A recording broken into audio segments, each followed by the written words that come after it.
Welcome back, brothers and sisters. I am Braden, and this cold-looking guy right here, ready for spring, this is Tim, and this is The Second Legacy, and thank you for stopping by. Today, guys, I told Tim before the episode started, I have been waiting and relishing for this moment because the stuff that we're about to cover, it all came together in this cosmos of delicious greatness. We are going to talk about the Washington Post fact-checking gun controllers around the whole claim of firearms kill more children than anything else in motor vehicles. That's one. Two, the LA Times called out Gavin Newsom and Rob Bonta for being racist in their court arguments for gun control.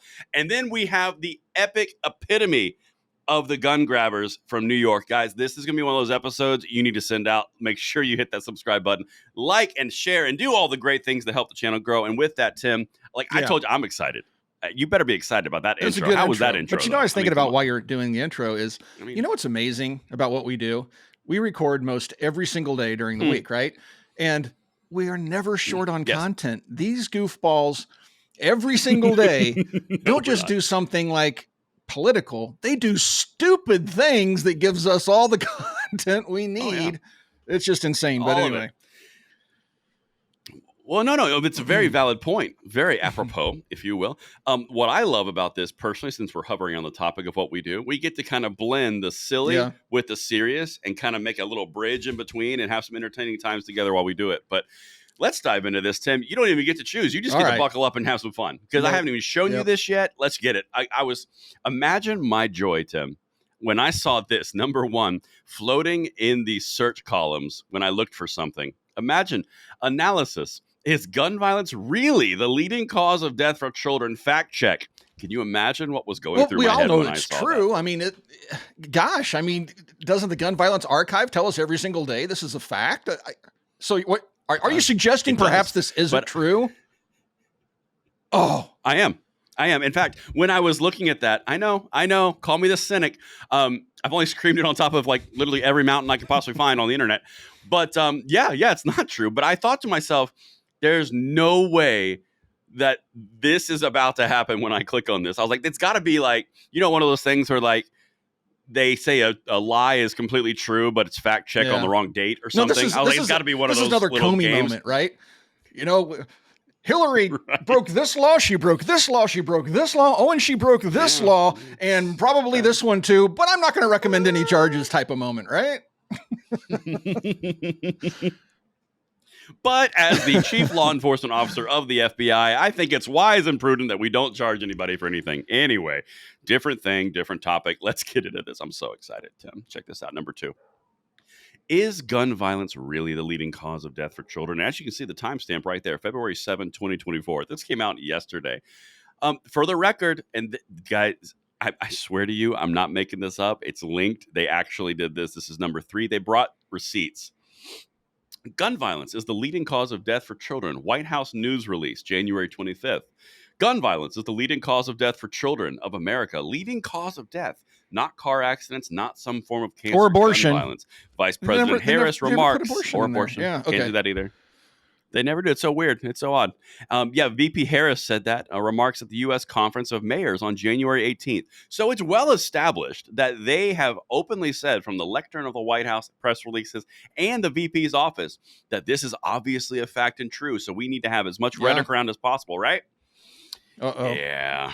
Uh-oh. Yeah. Uh-huh. Yeah, well, number four, here we go, baby. Number four, the Biden White House in various venues has made that claim.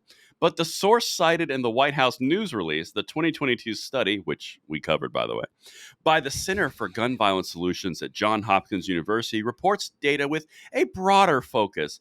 It cites gun deaths of children and teens, meaning it includes deaths of 18 and 19-year-olds who are legally considered adults in most states. I think we've said that like maybe 500,000 times conservatively. Yeah. No, man. And also keep in mind that these 18 and 19-year-olds that bump their numbers up, these are the gangbangers and the criminals and the carjackers and all the and yet they're saying these poor souls, these poor victims. No, they're victimizing other people and each other, right? But right. Oh no. Oh, it gets even worse. Just wait. Oh, you're right. You're right, but it gets even worse. And they aren't even talking about suicides of course not. in this study. They don't even mention it. Yeah. No, they don't do that. So let's continue and just stop me when you're ready. All right, because this is so insane. When you focus, this is number 5, by the way, Doctor. When you focus only on children 17 and younger, motor vehicle deaths, broadly defined, still rank number 1, as they have for 6 decades. It's the cars. Maybe we should sue all car manufacturers, all car retailers, and maybe we should just push these people out of business. This is ridiculous. We need to sue them into oblivion. Go ahead. I'm sorry. It is. No, you're right. No, you're right, Tim. And, I just did some thinking, quick math, for those in the back. Here comes the sarcasm meter. I'm pretty sure, Tim, that 6 decades still is 60 years, right? It still is 6 individual decades. I guess it depends on who you ask. 60? I mean, there are certain politicians that think we have 56 states and things like that, so they don't math very well, but I'm pretty sure, 10 times 6 would be 60. Yeah. There was also a real peach that said the island of Guam was going to flip over. Yeah, that was a peach. Marines on it. That was a good Democratic representative. One. Yeah, that was quizzing the. that was Hank Johnson, I believe. He's so smart. It was so smart. But whatever. Yeah, I find this so fascinating because, Tim, if you look back 60 years ago, well, it's 2024 now, so that would mean 64. That circumvents and predates around 2 major gun control dates, doesn't it? 86 and 68. Just asking for a friend. Yeah, I'm sure there's no correlation. Just weird. But now are you ready for the numbers? My favorite part, yes. You ready for the actual numbers? Because this is the favorite part. This is number 6. By including, listen to this cooking of the books. Again, this is the Washington Post. By including 18 and 19-year-olds, excluding infants under age 1, and comparing firearm deaths with only vehicle crashes, Johns Hopkins reports that in 2021, there were 4,733 firearm deaths of children and teens, compared with 4,048 deaths of motor vehicle crashes. So after they cook the books in like 4 different ways, they achieve the firearm deaths. Yeah, guess what people the age 16 and above can do? Drive cars. But anyway. Yeah. Drive cars, vehicles, they can operate vehicles. Yeah. It's weird. Well, as contrast, this is what actually should be happening. First example was cooking the books. Here's the actual counting. But by counting only children 17 and under, including infants under the age of 1, and comparing all motor vehicle deaths, the CDC data shows that in 2021, there were 2,590 firearm deaths of children compared to 2687. So you know what? Not only did firearm deaths underperform motor vehicle deaths, did you notice something else? Yeah, the actual really number is almost half of what the goofballs of Johns Hopkins were telling us. Gosh. Oh, I mean, that's so odd.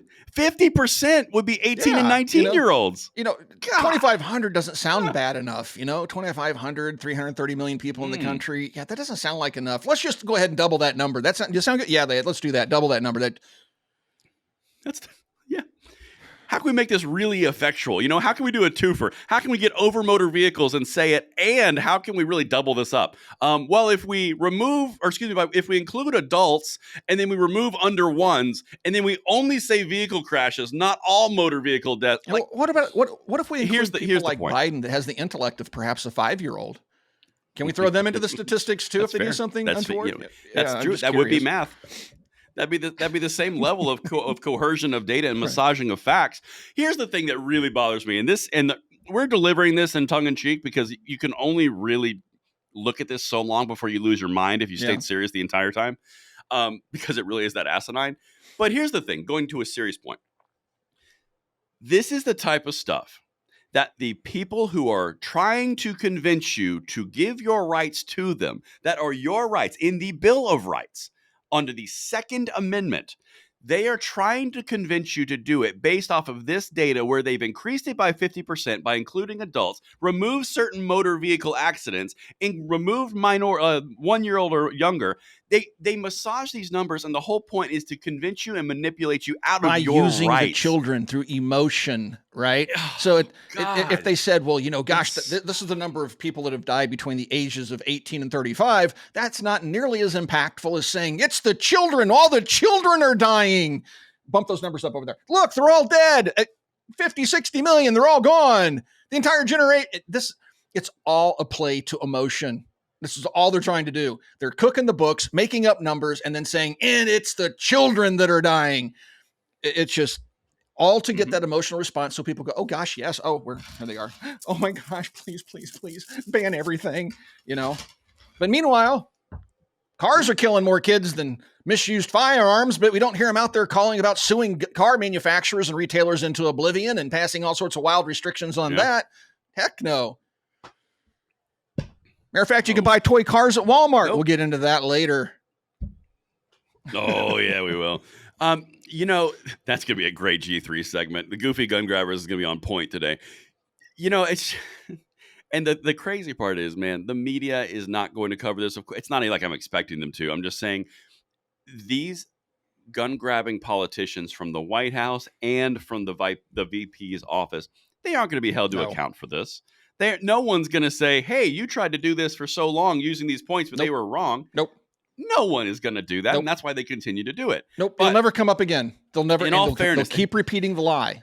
I guarantee you, after you watch this episode, in the next few months, this lie is going to get repeated again and again. I guarantee it. Oh, you think it will? Because usually they stop. They cut it off if they get caught. Many of them won't even know this article exists yet. I guarantee you, on X and other places, you're still going to see people saying guns are the number one killer of children. Davey Hogg is probably still going to say it, and they'll just disregard this. They'll pretend like it didn't even exist until it gets thrown in their face so much that they have to accept it. But we'll see. So what you're saying is Community Notes is just lurking there like a shark under the surface, just waiting. We just got to get this article out there so people know it exists, so it can be in the Community Notes section. It can be thrown in their faces so we can shut them up and stop the lies, at least on this point. They'll just move on to another lie. Absolutely, but at least we can. Love it. Yeah. Oh, yeah. Yeah, absolutely. Well, Tim, you know what? Washington Post, I think they did some work here. And this part right here is the wrapping point of the Pinocchio test. All right, listen to how they conclude this. Number 7, in the interest of accuracy, it would be better for White House officials to refer to children and teens when citing these reports. Yeah. When all motor vehicle accidents are counted, then motor vehicle deaths continue to exceed firearm deaths for children defined as people under age 18, whether or not infants include. You stop giving them cover. You just spent an entire piece saying they lied, nanny boo boo, we caught you, and now you want to go, well, in the interest of accuracy, they should probably amend their verbiage. Right? Stop it. It kind of reminds me of when the Supreme Court was, hearing the Obamacare arguments, and there's like, well, oh my God, right now this is illegal, but if it were a tax, then there's not much we could say about it. And they're like, oh, thank you, Supreme Court. They went back and made it a tax, and then like, okay, everything's cool. Oh, 100%, dude. That was my first foray. That's not the right word. Foray. My first foray into the political spectrum and observing what was actually happening and how they make the sausage. Because I was younger then, right? So that was my first thing. And I remember distinctly Harry Reid passing that budget under the reconciliation, which was a budgetary process, which they got the entire Medicare healthcare system into, right?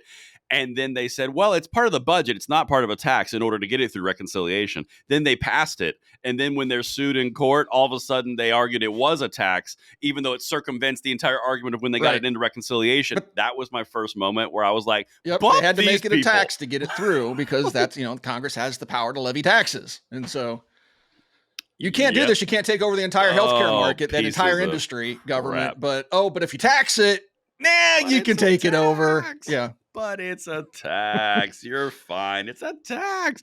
Who doesn't love taxes? Congress can tax. I love taxes. Who doesn't love taxes? Yeah. I wish more Americans remembered all this stuff. It seems like we get bombarded with it, and it just goes in one ear and out the other, and we just kind of go on about our lives. But if you could constantly remind Americans of all this nonsense that goes on and remind them of it every single day, they'd finally get fed up and we'd actually do something about it. But unfortunately, the average voter has the attention span of a gnat. So, well, anyway, have we ever tested the attention span of gnats? Anyway, I digress. You're not wrong. I'm sure it exists. I think you're on the right track there. I don't know what animal it would be, but it certainly wouldn't be an elephant or a dolphin. I can tell you that. Or even octopi. That's what I've heard. Yeah. Anyway, or octopus. Dude, those things are smart. Okay, seriously, rumble strip beyond belief.